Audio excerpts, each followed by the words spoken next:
Berteduh di hati Tuhan, hidup dengan hati nurani yang murni.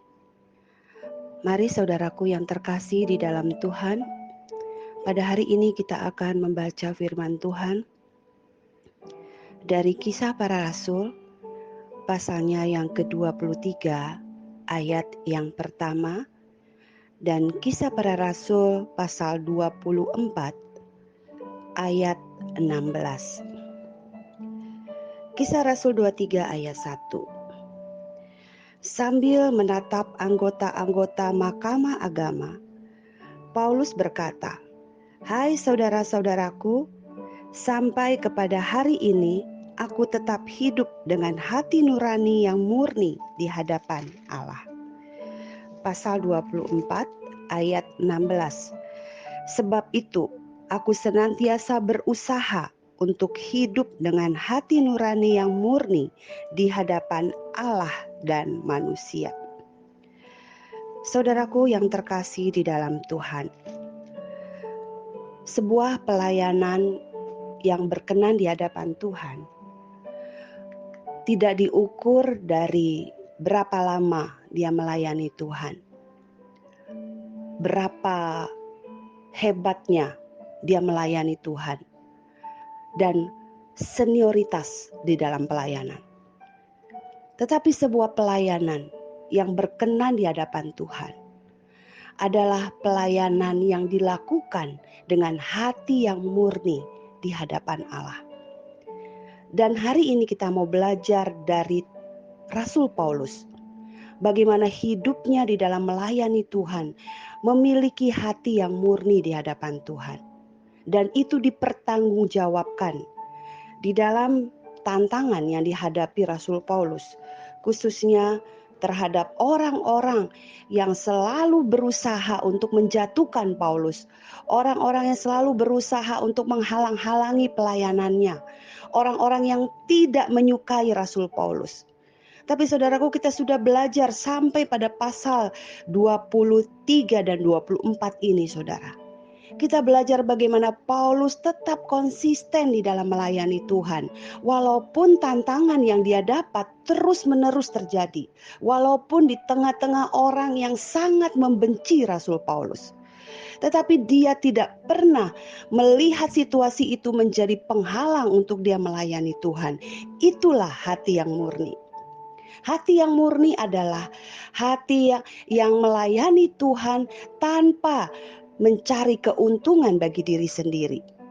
Hati yang murni artinya dia melakukan semua itu murni untuk Tuhan, untuk menyenangkan hati Tuhan. Orang yang memiliki hati yang murni artinya dia melayani sepenuh hatinya dengan motivasi yang murni hanya untuk Tuhan, bukan untuk dirinya. Dan ketika dia melakukan apapun, dia lakukan dengan satu kesadaran bahwa dia melakukan berdasarkan kebenaran firman Tuhan. Dan dia melakukannya sama seperti Kristus melakukannya. Itulah yang dilakukan oleh Rasul Paulus di dalam melayani Tuhan. Seringkali ketika kita melayani Tuhan, kita melayani supaya dilihat orang. Supaya orang melihat kita baik, supaya orang melihat kehebatan pelayanan kita. Tetapi seorang yang memiliki hati yang murni, dia melayani apa adanya dirinya. Dia mungkin mengembangkan bahkan mengoptimalkan kemampuannya di dalam pelayanan. Sampai totalitas hidupnya dia berikan. Kualitas yang terbaik yang dia berikan buat Tuhan. Untuk apa? Ya untuk Tuhan, murni untuk Tuhan. Tidak ada satupun tujuan yang lain selain untuk Tuhan. Dan saudara, biasanya pelayanan yang murni diuji oleh kondisi. Kondisi yang seperti apa? Bukan kondisi yang baik, saudara. Bukan kondisi di mana semua orang memuji-muji, semua orang baik dan semua orang mengagumi pelayanan kita. Itu bukan standar untuk memurnikan hati kita di dalam melayani Tuhan.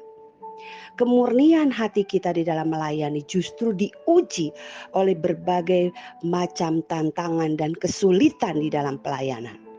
ketika kita menghadapi orang-orang yang tidak suka dengan kita, seperti apa yang sedang terjadi dengan Rasul Paulus. Kita melihat bahkan saudara, yang sangat tidak menyukai Rasul Paulus adalah orang-orang Yahudi sendiri.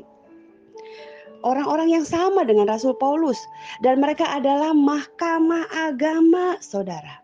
Orang-orang yang mengerti kitab suci, orang-orang saleh, orang-orang rohani yang berjubahkan kerohanian.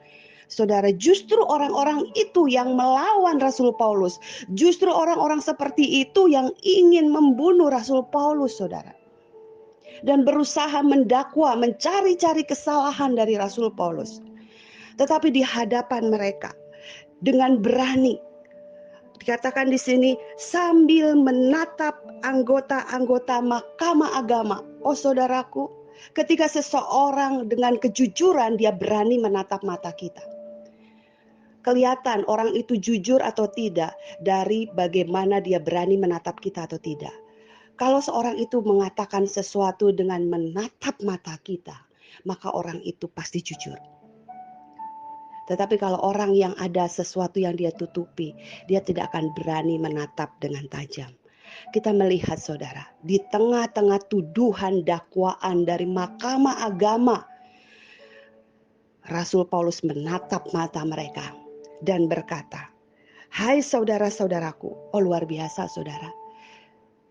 Paulus masih menganggap orang-orang yang memusuhinya sebagai saudara. Bukankah seringkali kalau kita saudara melihat musuh kita nggak mau menganggap mereka saudara.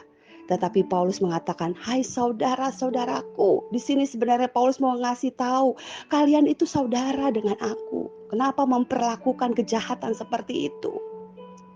Seringkali kita melakukan kejahatan justru kepada orang-orang seiman, kepada sesama pelayan Tuhan. Saudaraku, ini yang terjadi. Mahkamah agama, orang-orang yang rohani ini justru melawan Paulus. Dan Paulus mengatakan, "Hai saudara-saudaraku, sampai pada hari ini aku tetap hidup dengan hati nurani yang murni di hadapan Allah." Satu kejujuran, sekaligus satu integritas yang dinyatakan oleh Rasul Paulus.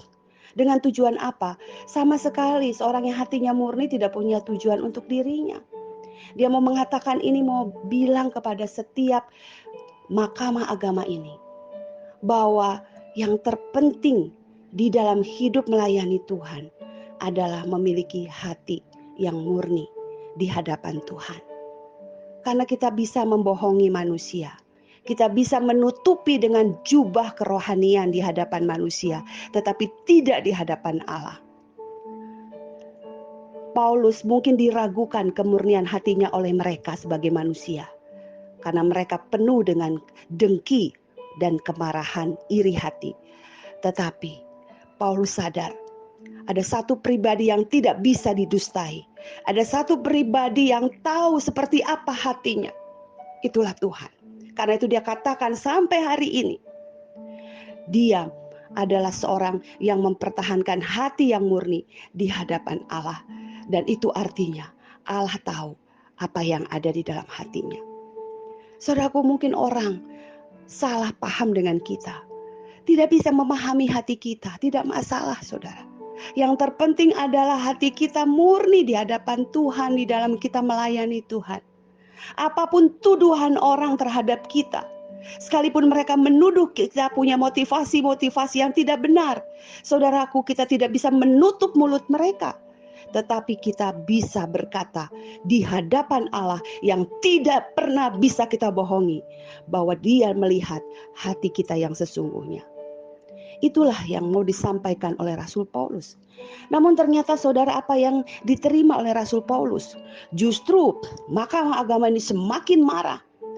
Ananias, seorang kepala mahkamah agama yang seharusnya adalah seorang yang patut diteladani, tapi justru dia menyuruh orang untuk menampar daripada Paulus.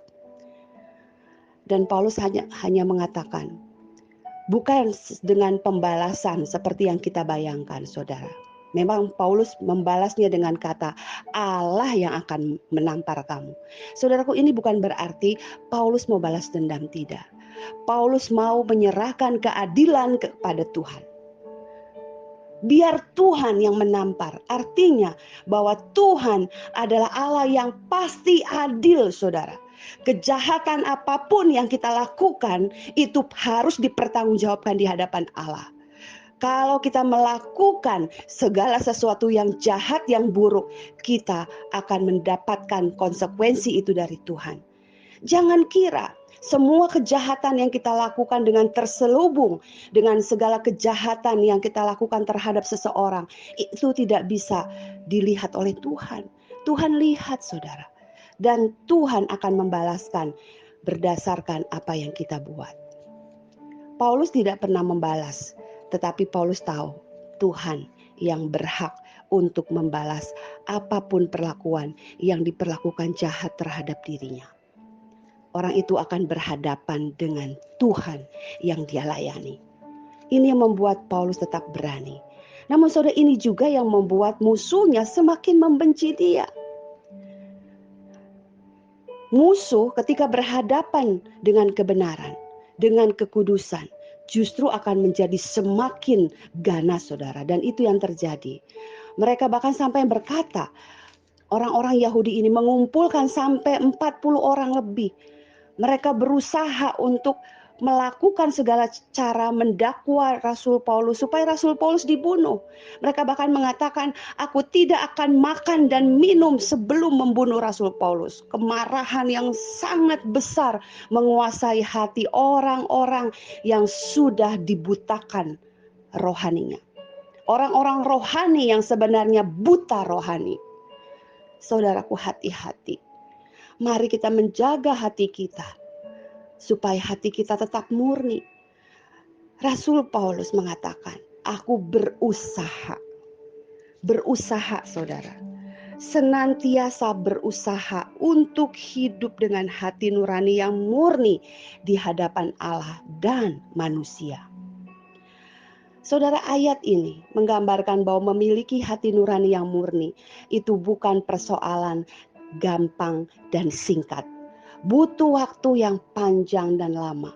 Butuh jatuh dan bangun di dalam kemurnian ini. Berarti butuh memiliki hati yang siap untuk terluka dan disalahpahami oleh orang. Saudaraku, tanpa ujian-ujian kesukaran, kebencian, kemarahan dari orang kepada kita, kita mungkin tidak bisa memiliki hati yang murni.